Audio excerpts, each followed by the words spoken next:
I just completed my first ever Grubhub driver shift here in Pittsburgh, Pennsylvania with my twin brother Matt yesterday.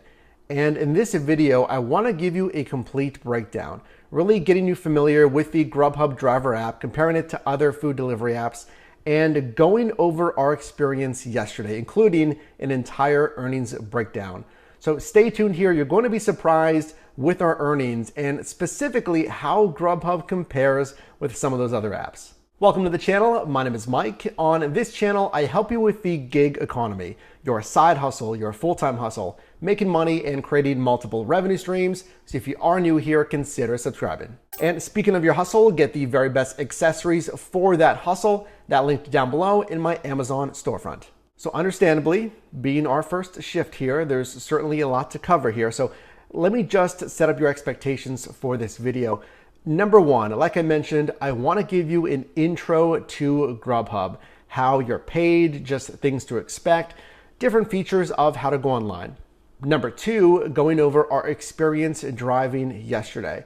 I want to show you a complete walkthrough of how to accept an order, just so you're familiar with the different order screens as a driver.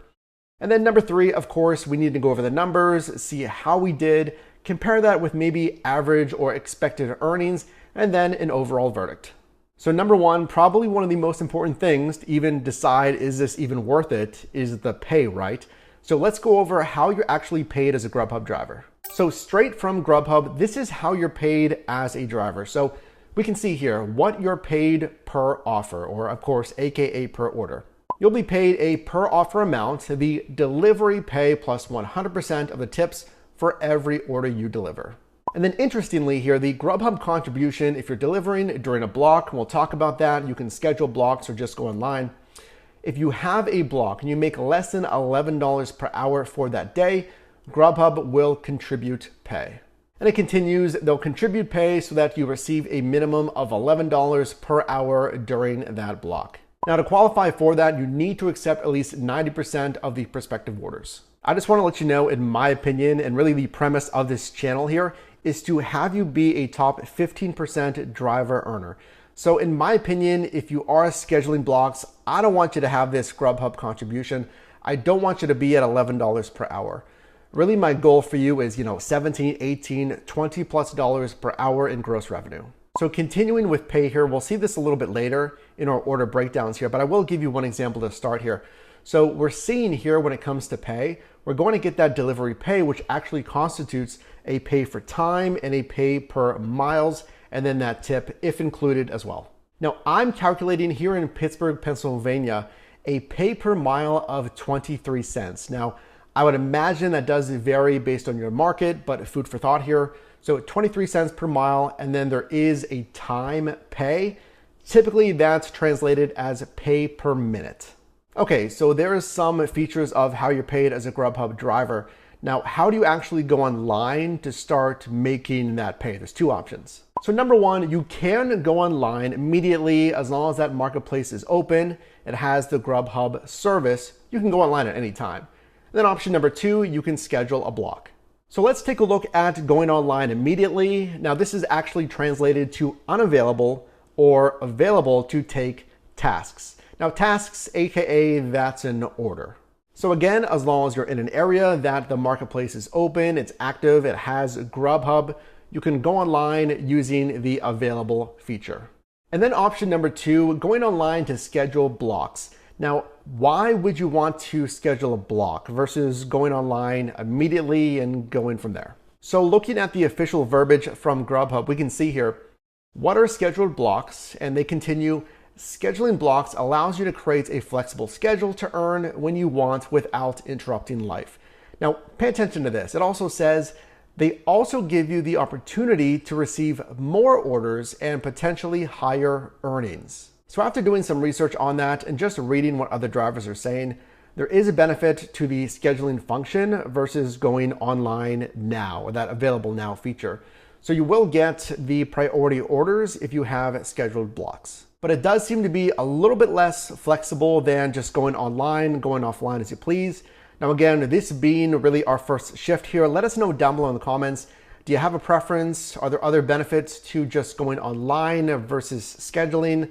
Let us know down below. Okay, so now for the exciting part, let's start taking some orders and making some money here. And there's some very important trade-offs, comparisons versus other food delivery apps. So I want you to see this. So we're seeing a lot of things here, and I want to get into that in a second, but we actually declined this order. So we can see the pay here. It's $9, and look at the starting and the ending destination. And really this is all we're given here. 2 icons, a shopping bag for your starting location, and then that's kind of person icon for our ending destination. Now, if you do want to decline an order, it doesn't make sense, numbers wise, strategy wise, whatever reason, you can click that reject offer button. Now, do know really for all of these apps in the gig economy, don't be afraid of being deactivated for a low acceptance rate. So we declined that one in favor of this one for Salud Juicery. That's another $9 orders. We just like this one a little bit better for positioning and strategy. Okay, so we have our first order here on Grubhub, but I want to compare this order screen with DoorDash, with Uber Eats here, because there are some pretty unique differences here with Grubhub. Difference number one, like I mentioned, we have just 2 icons. Now we do have the starting and the ending destination, right?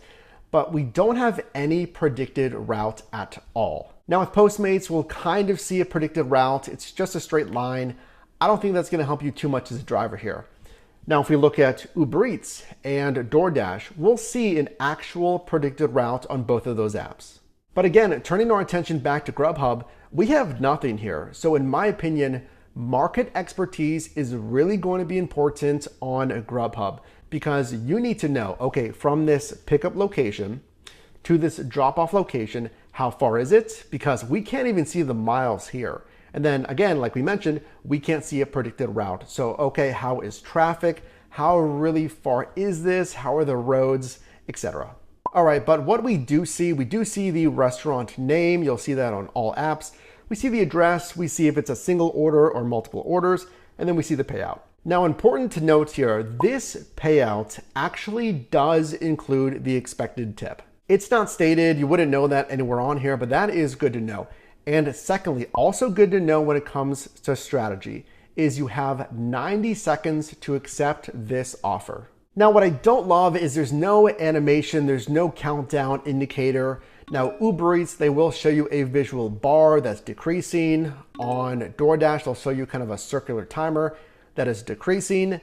Nothing here on Grubhub, so pay attention to that. 90 seconds to accept or decline. Now, one good thing about that, 90 seconds is actually the most time compared to Uber Eats and a DoorDash. So we can see here on Uber Eats, you'll have 15 to 30 seconds to make that decision. And on DoorDash, you'll have 45 seconds. So 90 seconds, I do like that. That is more than those other apps.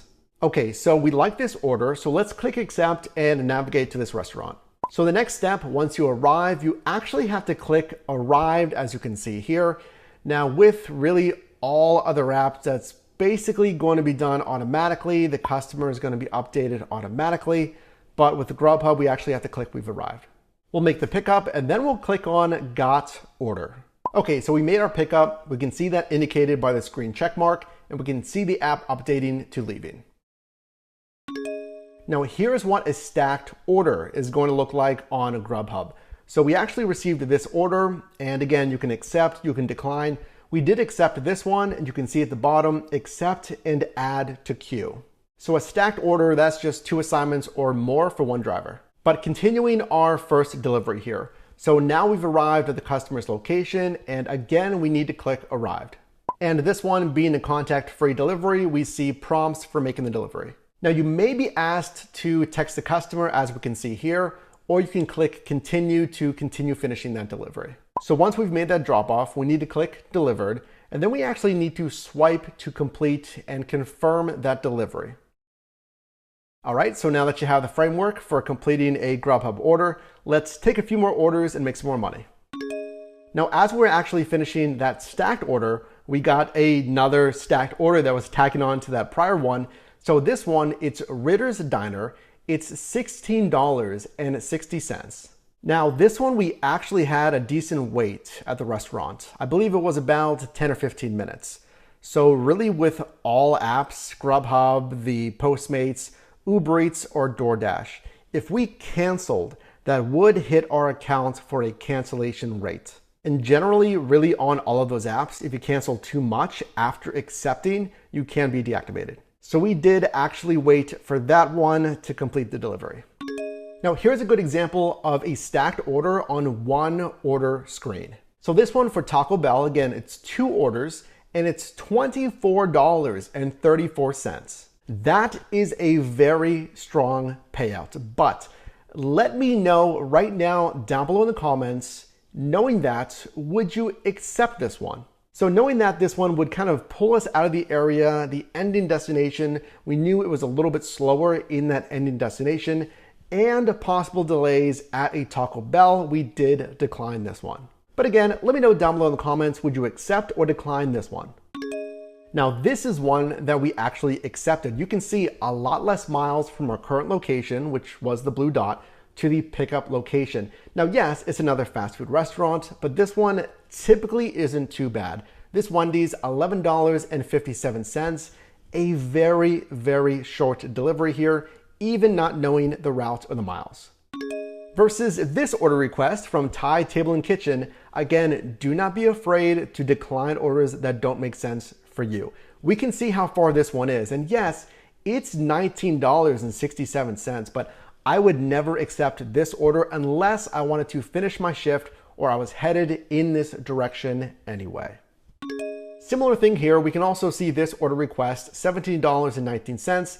Same kind of thing. We are actually pretty close or on top of the restaurant, but it's headed pretty far out of our current zone. Now this one was actually the last order that we took here. We were fine with this positioning. It was crossing a bridge, but it wasn't too bad here. This one for William Penn Tavern, it was $18.55 for this payout. Okay, so we took some orders, we declined some orders, we had a stacked order request. Now it's time to actually go over the earnings because this I feel like is going to be pretty surprising. Now this was actually a triple apping shift.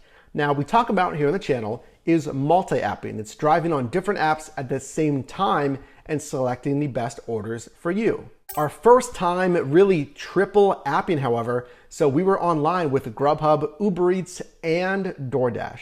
But for this video, of course, I do want to just focus on the Grubhub numbers here. And on Grubhub, we were online from 10 a.m. until 1 p.m. During this time, we generated $71.65 on Grubhub. And really surprisingly, this is the big takeaway, $46.29 were from tips. That's 65% of our total gross revenue. And then just for some context, we did $25.04 on Uber Eats as well. And surprisingly, we did $0 on DoorDash, which is typically our busiest app here in Pittsburgh. That's really just a testament to why you need to sign up, in my opinion, for different apps to compare. During this time, we generated $23.89 per hour on Grubhub. Now on Grubhub, we did 5 deliveries. We did receive 5 tips. And as you saw, the tips were pretty surprising. An average tip of $9.26. That's about double what we typically see here in Pittsburgh from either Uber Eats or DoorDash. Now, all of our active driving on all of these apps were 54 miles, and that equals a payout of $179 per mile. And based on those miles, we get a tax deduction of $34.72. So first ever shift on Grubhub was pretty exciting here in Pittsburgh, Pennsylvania. And I want to hear your thoughts down below in the comments because especially the tips, 65% of gross revenue coming from tips is pretty surprising. And we saw order payouts of $14, $15, $19 on this shift here. So I want to know, let us know down below in the comments, how is Grubhub in your marketplace? Or if you're interested in signing up, post your questions and thoughts down below. So if you got value in this video and you want to see more Grubhub driving videos, definitely drop me a like. And you can also click or tap the screen here for my newest video, as well as a video recommended for you. And I'll see you in the next one.